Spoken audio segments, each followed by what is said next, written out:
So, today we're gonna go through another article, and it is probably gonna. You know what I could do? I could finally. Well, let's do it. I just have to do it. I'm actually not that excited about it, but well, should I do it then? I mean, I have to finish up with Thus Spoke Zarathustra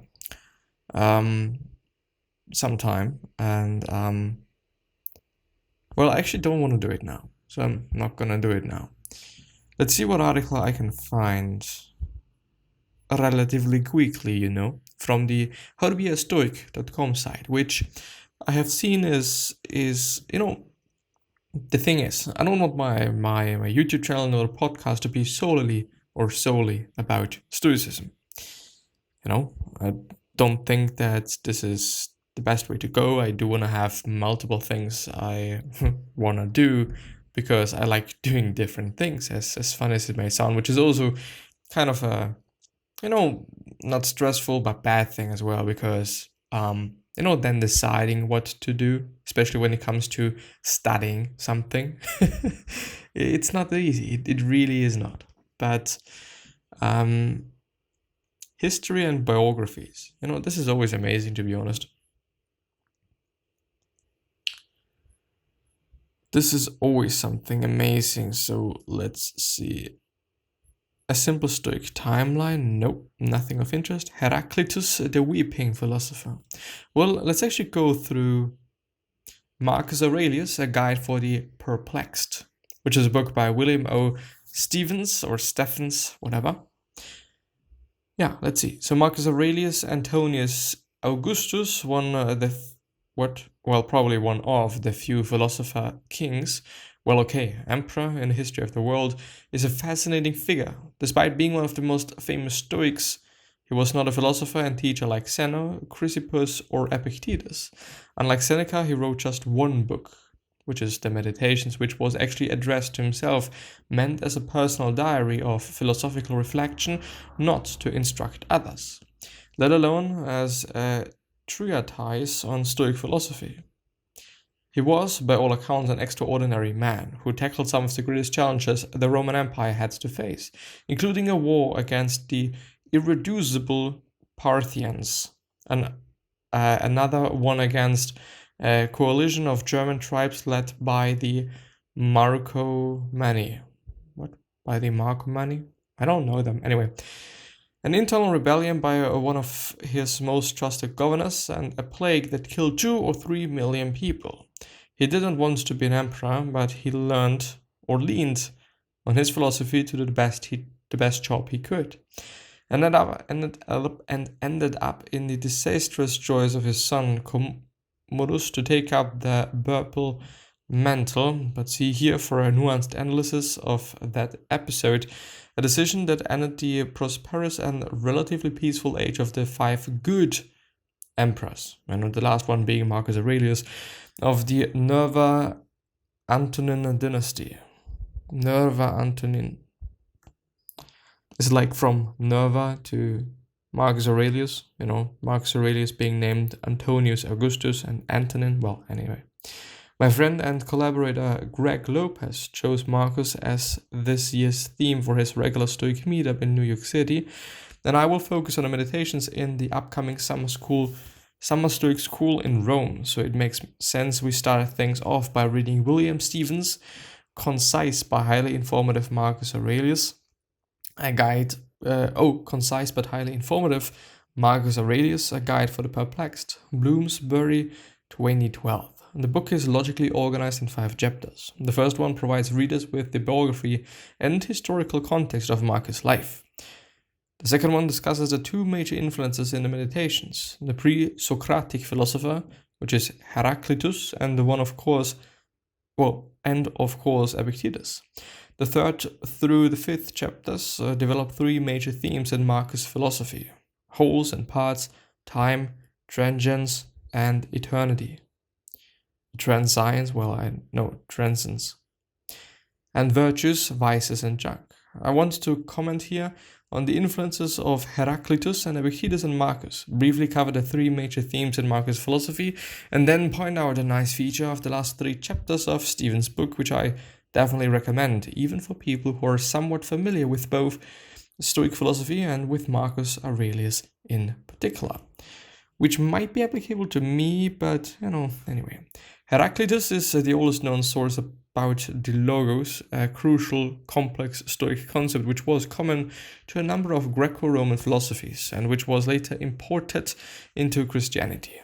It's not obvious what Heraclitus meant by the term, in part because he wrote in a rather obscure fashion, in part because we only have fragments of his works, and in part because the term logos had several related meanings. So here is Heraclitus quoted by Stephens. And this is the quote right now. Although this logos holds forever, it's true, which is in brackets by the way, people ever fail to comprehend both before hearing it and once they have heard. Although all things come to pass in accordance with his logos, people are like the untried when they try. Such words and works as I set forth, distinguishing each according to its nature and telling how it is. But other people are obvious or oblivious of what they do awake, just as they are forgetful of what they do asleep. Page 49, by the way.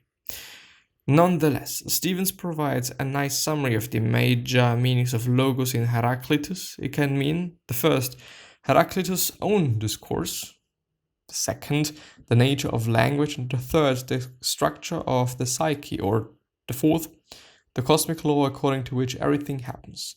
It is the latter to meanings that Marcus deploys in the Meditations, as he regards the logos as a universal principle regulating the world, and also as the principle that makes possible our quote-unquote ruling faculty, which is the hegemonikon, which I've been talking about the past 2 days, I guess? Well, I'm actually not quite sure.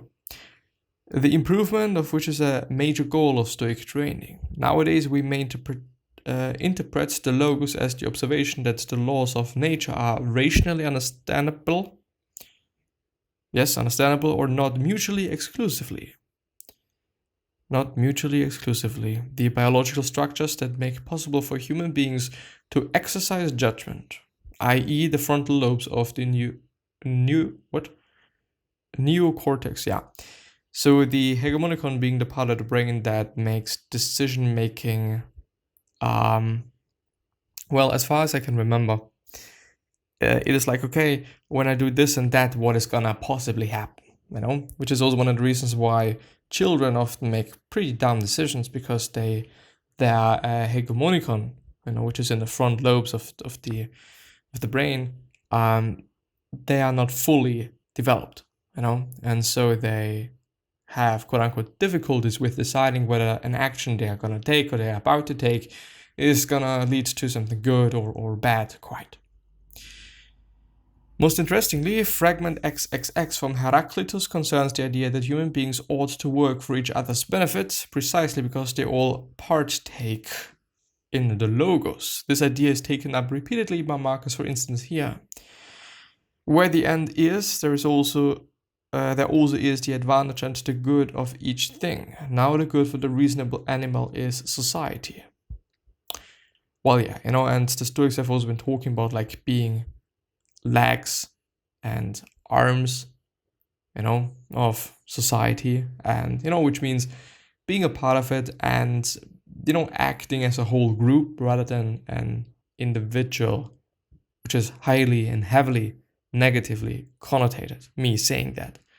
But it was meant in a very sensical and also, at least at my point of view, in a pretty smart way. I mean, we are at least the social animal, aren't we? And it makes sense to be social and to add something to society. Heraclitus also famous for his concept of pantarei. So everything flows. One cannot step twice, which is, by the way, a quote right now. One cannot step twice into the same river, nor can one grasp any mortal substance in a stable condition, but it scatters and again gathers, it forms and dissolves and approaches and departs. Page 62. This is one of the earliest known articulations of a position termed process metaphysics, which nowadays is very popular among philosophers, in part because it accords well with the findings of modern science, especially fundamental physics. Again, here is Marcus deploying the concept. Is any man afraid of change? What can take place without change? What then is more pleasing or more suitable to the universal nature? And can you take a hot bath unless the wood for the fire undergoes a change? And can you be nourished unless the food undergoes a change? Well, yeah, you can eat an apple, there's no change then. Anyway. And can anything else that is useful be accomplished without change? Do you not see then that for yourself also the change is just the same and equally necessary for the universal nature? Which is Meditations 7.18. So probably page 7, paragraph 18 or something. This is not only a profound insight into the nature of things, but also a source of consolation. Consolation, which means change including our death and decomposition is both natural and also necessary if the universe is to work.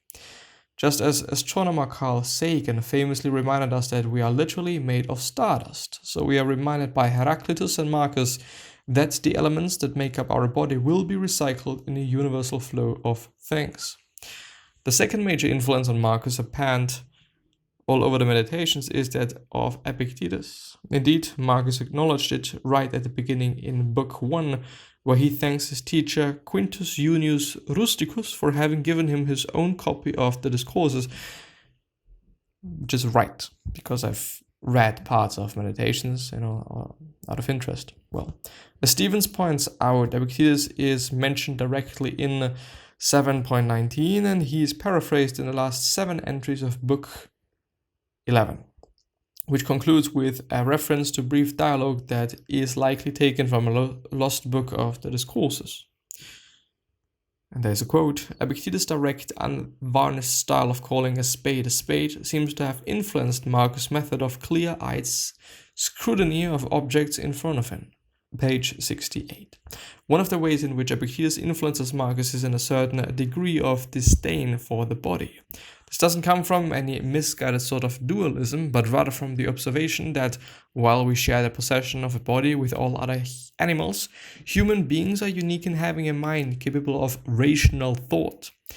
And it is this, together with our sociality, that for the Stoics defined human nature and hence what it means to quote-unquote live according to nature.